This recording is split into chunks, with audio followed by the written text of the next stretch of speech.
Welcome to the chi-squared test of independence using Excel tutorial. So we're going to learn how to do a chi-squared test using the wonderful Microsoft Office Excel. For our data, we're going to be using a campus-to-campus survey.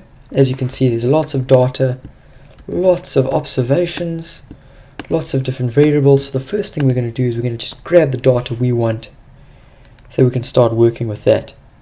So the first variable we're going to want to copy here is please indicate your status at Cornell. So we're going to insert that in a new sheet. Insert copy cells. Great. The next one's going to be have you ridden the campus-to-campus bus any time in the past 2 years? So we're going to copy that as well. And we're going to insert those copied cells. And then let's rename the sheet new data. Let's make this a little easier to know what's going on. So we can wrap the text. We can make these a little bigger.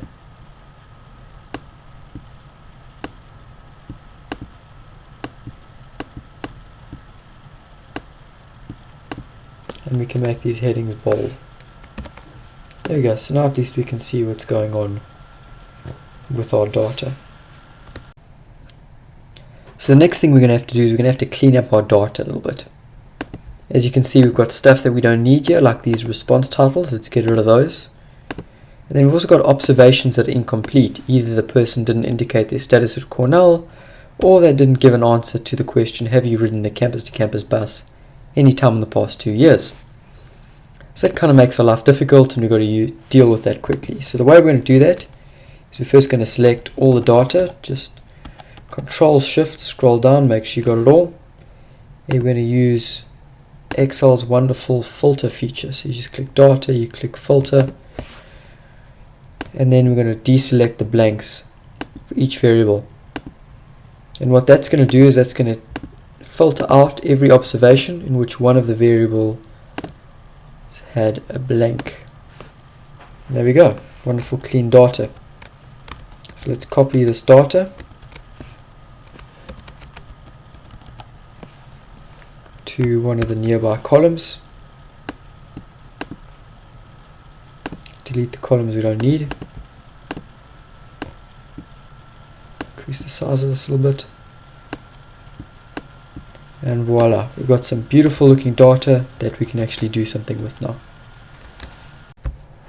So now that we've got our data all cleaned up and ready to go, we're going to create our contingency table using Excel's pivot table feature. So select anywhere in the data, go insert pivot table, make sure the range is correct, make sure it says new worksheet, OK, and it's going to create for us this pivot table in this new sheet. Let's rename the sheet pivot worksheet. Alright, so we need to select our row and column labels. Let's drag status into row labels.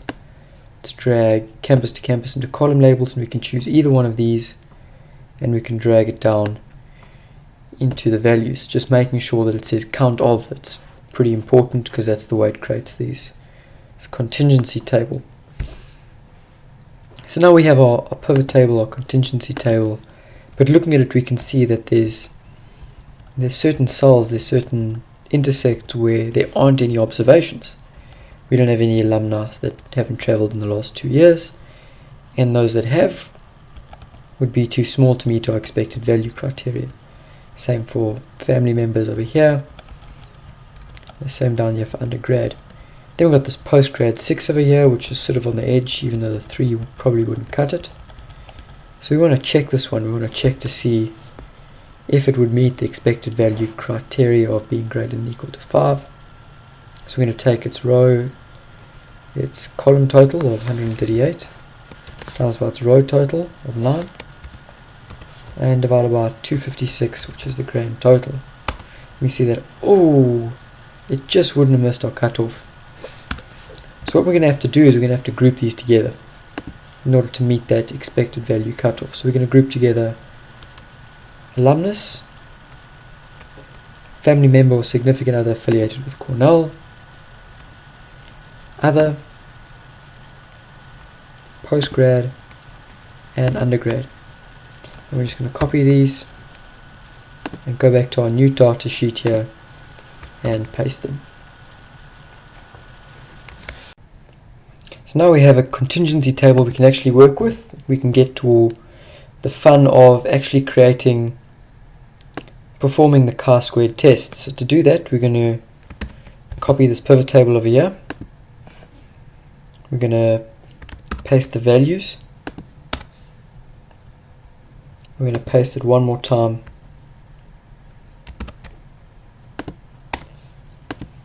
So this table over here, this is going to be our actual. These are going to be our actual values. This table over here, this is what we're going to use to create our expected values. So all the actual values we're going to get rid of in order to just show us what we're looking at. I'm going to put a border around that. So we're going to calculate for each of these values what the expected value would be. In order to do that, we're going to say the formula is column total times the row total divided by the total sample size. Okay, and there we go, and that would be our expected value. Let's edit the formula a little bit, just putting in some fixed references so we can copy it easier. For these row totals, we want the row to stay fixed, so we're going to fix the 29, put a $ in front of it. And the opposite here, we want the column to stay fixed, put a $ in front of it. And the grand total, we want everything to stay fixed. So there we go.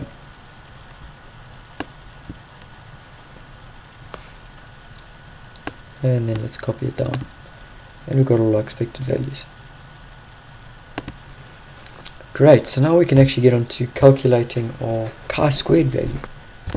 We could do this two ways. We could create another table and calculate the differences squared over the expected value and aggregate all of those and use our table to calculate our probability, but instead what we're going to do is we're just going to use one of Excel's wonderful built-in features to calculate the p-value straight from these actual and expected values. So let's create a new title that says chi-squared p-value, and then we're going to use the formula chi-squared test. Double click on that. See, it tells you to select the actual range, so we're going to select the actual range, don't select the row values. The expected range, there's the expected range, and voila, that's it. There's our p-value for this chi-squared test of independence. You can see there it all depends on where we set our cutoff p-value. Alright, so basically once you get the data, it's not hard. A lot of it's data cleaning, data manipulation, just making sure the data is in a point where you can use it. And then from there, it's all pretty simple and painless.